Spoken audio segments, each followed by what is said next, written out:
இல்லல்ல. ஆனா ரூம்க்கு பே பண்ண உங்ககிட்ட எது பணம்? நீங்க கொடுத்த 15,000 ரூபாய் தான் மிச்சம் இருக்கேங்க. இன்னுமா அந்த 15,000 மிச்சம் இருக்கு? ஆக மொத்தத்துல நம்ம ஹனிமூனை தனிமூன் ஆக்கிடுவா போல இருக்கு. கடவுளே என்ன காப்பாத்து. ஆதிரே ஆதிரே ஆதிரே நில்லு. ஏ ஆதிரே ஆதிரே லக்கேஜ் எடுத்துட்டு சரிங்க வந்துருங்க. ஆதிரே ஆதிரே ஆதிரே நில்லு. ஆதிரே ஆதிரே ஆதிரே ஆதிரே ஆதிரே ப்ளீஸ் ஆதிரே. என்னங்க? ஆதிரே நான் மாமா கிட்ட போய் ரெக்கமெண்டேஷன் லெட்டர் வாங்கிட்டு வந்தது தப்பு தான். உன்னை கம்பல் பண்ணி இந்த ஹனிமூன் ட்ரிப்புக்கு கூப்பிட்டது தப்பு தான்.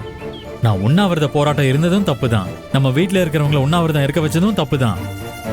மாமா வீட்டில் போராடுறதுக்காக குட்டியான வண்டி அரேஞ்ச் பண்ணதும் தப்பு தான். இதுக்காக என்ன மன்னிச்சிரு. Sorry sorry sorry. எல்லா ஆம்பளைங்களும் ஒரே மாதிரி தான் இல்ல, ஒரே புத்தி தான் இல்ல. மனச கஷ்டப்படுத்துற மாதிரி எல்லா தப்பையும் பண்ணிட்டு கடைசியில ஒரே வார்த்தையில சாரின்னு சொல்லுவீங்க. அத கேட்டதும் நான் உச்சி குளிர்ந்து போய் நடந்த எல்லாத்தையும் மறந்துட்டு உங்க விருப்பத்துக்கு ஏத்த மாதிரி நடந்துக்கணும், அப்படிதானே? ஆதிரே அப்படி இல்ல ஆதிரே. வேற எப்படி? ஆதிரே நம்ம பிரச்சனை ஒரு சின்ன பிரச்சனை. இதை ஏன் நீ பெருசாக்கி பொது பிரச்சனையாக்குற? ஓஹோ, நான் பொது பிரச்சனையா ஆக்குறேனா?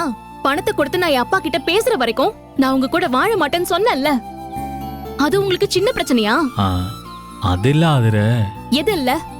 நகை விஷயத்துல என்ன நம்பாம சந்தேகப்பட்டு உங்க இஷ்டத்துக்கு பேசுனீங்களே, அது சின்ன விஷயமா? அன்னைக்கு நீங்க மாமா மாதிரி நானும் உங்களை ஏமாத்திட்டேன், உங்க நம்பிக்கையை அடிச்சு நொறுக்கிட்டேன், நான் ஒரு நம்பிக்கை துரோகின்னு பழியெல்லாம் போட்டீங்களே, அது உங்களுக்கு சின்ன பிரச்சனையா? நடக்கிற எல்லா பிரச்சனையும் ஸ்லேட்ல எழுதி அழிக்கிற மாதிரி அழிச்சிட்டு நீங்க கூப்பிட்டதும் நான் உங்க கூட ஹனிமூன் ட்ரிப்புக்கு வந்து டூயட் ஆடணுமா?